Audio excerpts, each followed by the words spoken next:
ለማንኛውም ጥያቄ መልስ አለ።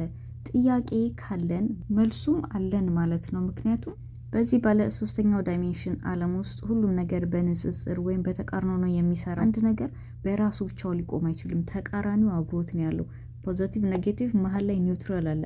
ፖዚቲቭ እና ኔጌቲቭ ለመደነስ መሀል ኒውትራል ያስፈልጋቸዋል። ይሄ መካከለኛው ቦታ የማንኛውም ነገር ኮድ፣ የማንኛውም ነገር ሚስጥር፣ የእያንዳንዱ ነገር የእያንዳንዱ እንቅስቃሴ አሰራር የሚፈታበት ቦታ ነው።